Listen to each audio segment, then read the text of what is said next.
Ladies and gentlemen, it is official. We have broken 100,000 views. Thank you all so much. Today I'm going to debunk the 13 keys. These are the keys that Alan Lichtman invented to predict elections. I think these keys are much more predictive of how the debate is going to go than the election. And I'm going to explain to you why these keys are a total myth. They have no predictive power over elections. But before I do, as you see, most of you that are watching right now are actually not subscribed. Virtually all of you actually are not subscribed. So real quick, before we continue, just go ahead and click that subscribe button. And don't forget to smash that like button too. Okay, so these keys are, as you can see, I did it 3 times. So first I did just based off of the website's recommendations, which are Alan Lichtman's recommendations. Then I filled in the keys for what Alan Lichtman reported on CNN. So last week, this is very, very recent, the election Nostradamus, okay? You would think Nostradamus, that means he's never wrong, right? But CNN even admits that he was wrong at least once. We know this is totally untrue. He's been wrong twice already. He was wrong. Bush v. Gore, to be fair, the 2000 election was very close. That was a toss-up. So that is not even his most egregious example of being incorrect. His most egregious example is very, very recently. He thought that Biden, this guy was shilling for Biden since day one. He thought that Biden was going to win the election, despite the fact that all of us knew about the health cover-up for years already. I knew about it for at least 2, if not 3 years. Most people knew about it. He was totally oblivious. He was shilling for Biden up until the very moment that Pelosi threatened to use the 25th Amendment to oust him. It was literally a coup of the sitting president. Totally disgraceful to install someone who received 0 votes in the primary. But at least Biden received 14 million votes. He thought that that was a significant data point that would propel Biden to victory once again in 2024. However, he just was totally blind and unable to foresee that Obama and Pelosi and the rest of the party would turn on Biden. So he's been wrong twice, to be clear, not just once. Okay, so this is totally... And typically, Nostradamus is referring to someone who's like a prophet or an oracle, is never wrong. So it's a total misnomer. It's a terrible nickname for him. This man is legitimately the opposite of Nostradamus. And you can see how, so I filled in the keys twice. So the website, this is what he reported on CNN. You'll notice how when he went on CNN, he decided to leave these 2 undecided. We'll save that for the end for why he did that. And then of course I filled it in based off of what I think the keys should look like. And you can tell that with all 3 of these, the first 4 keys are very incontroversial. Specifically the first key. The first key is totally undisputable. Okay? That this key is false. Because there's just no way to argue. The rest of these keys are totally... Keys 2 through 13 are totally subjective. Okay? And this is kind of why I think that the keys are more predictive of the debates rather than the election. Because anyone who's looked at the polymarket odds for Trump knows that Trump is way ahead, that the polls are clearly oversampling Democrats. The polls have significantly underestimated Trump, both in 2016 and 2020. And Polymarket is really, if you really want to know who's going to win the election, look at Polymarket. But if you want to know what is going to happen with the debates, frankly, I don't think the debate is going to be that impactful. I think it's on Thursday. I don't think it's going to have much of an impact because if you can see how keys 2 through 13 are totally subjective. So what I'm afraid is going to happen with the debates is that both sides are just going to talk and present their arguments, and then both sides, the Republicans will declare victory and say that Trump won, and the Democrats will declare victory and say that Kamala Harris won. And unfortunately, I'm afraid that it's just not going to matter how well Trump performs in the debate unless she has a total flop, which I would not put it past her. Even if she does reasonably well, even if she does just better than Joe Biden. So as long as she doesn't literally crap herself on stage, I think that the Democrats will simply just ignore all of Trump's arguments and declare victory.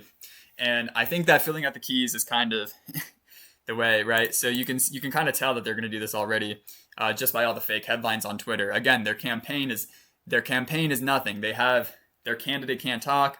Their website still doesn't really have any policies on it.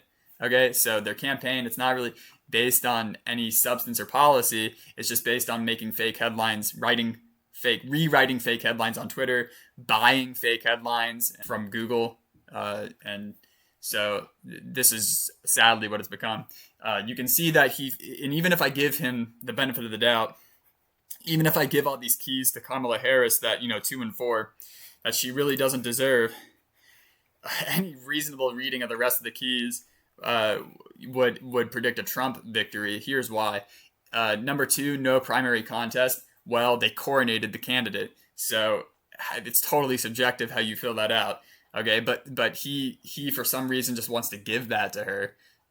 So fine, let's just give it to her. No third party. Okay, now this makes no sense because they are the ones that are trying to keep RFK on the ballot. Now they're saying that helps. So again, the whole thing just makes no sense. These keys, because it's totally subjective, and they're never going to despite the clear economic failures of this administration, despite 25% inflation, they're never going to listen to logic, okay? But so, no third party. Again, RFK, before this, RFK was actually siphoning before the endorsement, more votes from Trump than he probably was from Kamala Harris. The whole idea was that he would get off the ballot in the swing states. The Democrats were the ones who were fighting to keep him on the ballot. Recently, though, he has had a lot of success with getting off the ballot, which is a huge relief.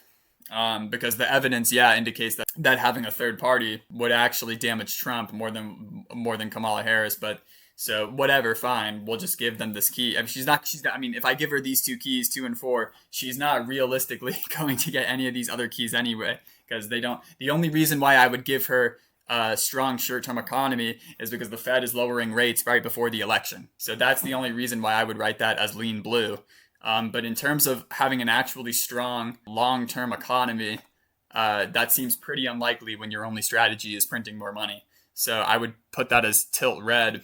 But even if you're totally delusional about domestic policy, you certainly can't be about the foreign policy failures of this administration. So even if we make this lean blue, and again, major policy change. I mean, obviously the major policy changes have benefited the CCP more than everyday Americans. But even if you like the direction of the country, and I'll give that to you, right? I'll give that there's enough of diversity of opinion on domestic policy that even if you like the direction that the country is moving in, and I'll give these all as tilt blue here, even though that doesn't really make any sense. And again, even with this, doesn't really make sense to me. But even if I make all 2, 4, 5, 6, and 7 blue here, you can still see that anyone who's remotely following the geopolitical plot here can tell that Trump has a serious advantage, even according to these keys that were made by someone who is very well known, never Trumper, someone who's very well known for TDS, and just has it in for Trump. No social unrest. I don't think that anyone believes that. No scandal. Again, with Zuckerberg just a few weeks ago, there's no way you can tell me that was a fair election, especially with all the Facebook censorship, the Meta censorship. It was totally ridiculous. And again, the free speech issues are going to continue even after the election, especially if Trump loses. They're going to try to put Trump and Musk in jail. They're going to try and ban X. They're essentially going to follow in the footsteps of Brazil and the UK with what they're doing with free speech. It's like these people would really repeal the Bill of Rights if they had the chance to. So 8 and 9 are so obviously false. 10 and 11, you'll notice that for the actual CNN interview, he left 10 and 11 blank, even though he had these on his website as tilt red and tilt blue. You'll notice that he left these blank. I think that's very telling, and I think that really it comes down to the ceasefire, because that's what people are going to remember. People aren't going to remember Afghanistan and the Gold Star families. People are going to remember whether or not this administration got a ceasefire in Gaza.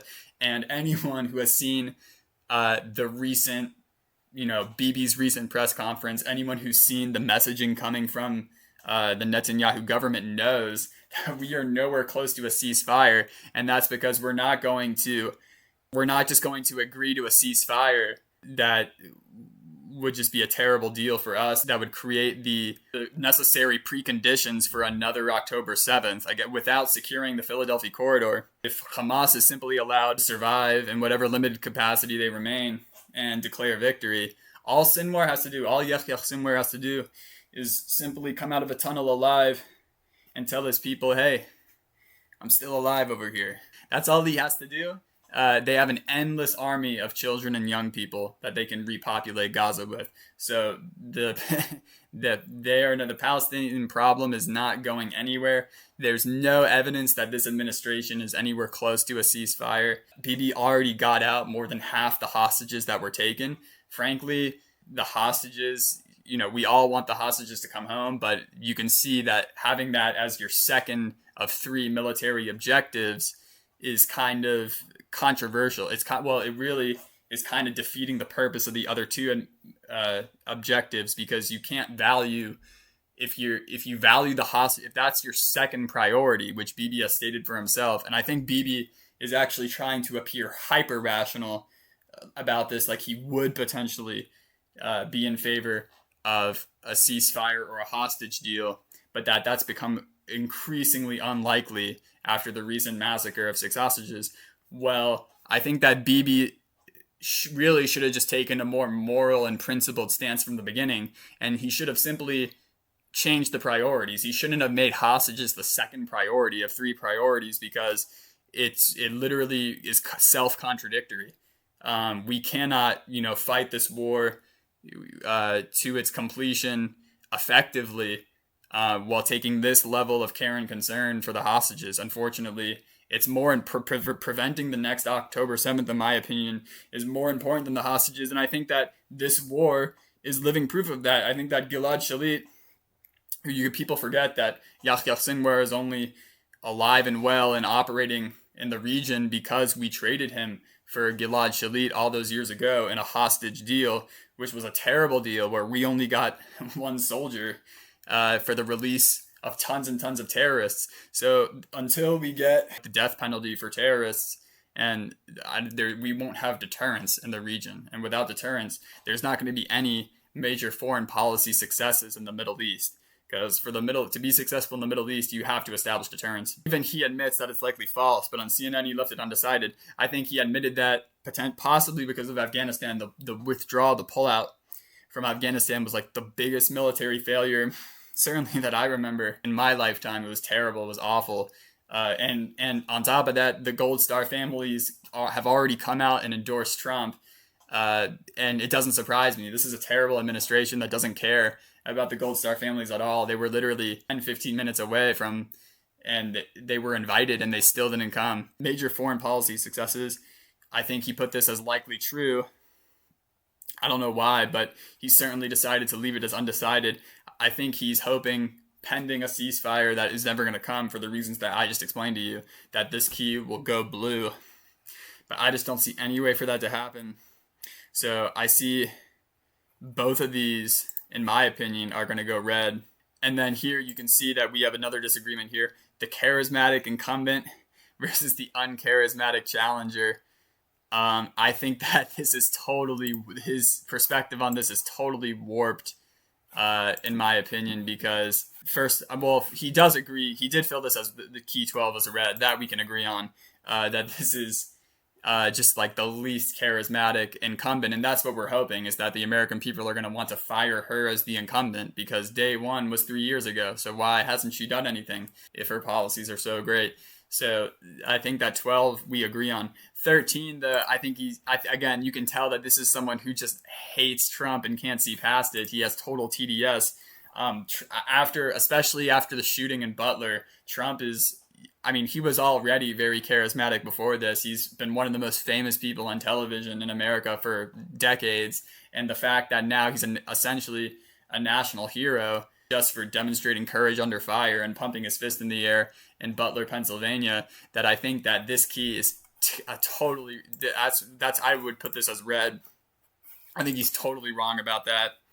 And even if even if we're super generous with these keys, I think most Americans aren't falling for it. Most Americans know that this is not, we saw a correction in the stock market a few weeks ago. Most Americans know that this economy is going nowhere. Jobs report, there was 600, maybe then I heard it was 800,000 jobs that the Federal Bureau of Labor Statistics just made up that don't exist at all. In conclusion, Alan Lichtman, The famous 13 keys to the White House are bullshit. Thanks for watching. Don't forget to subscribe, like, comment. MAGA.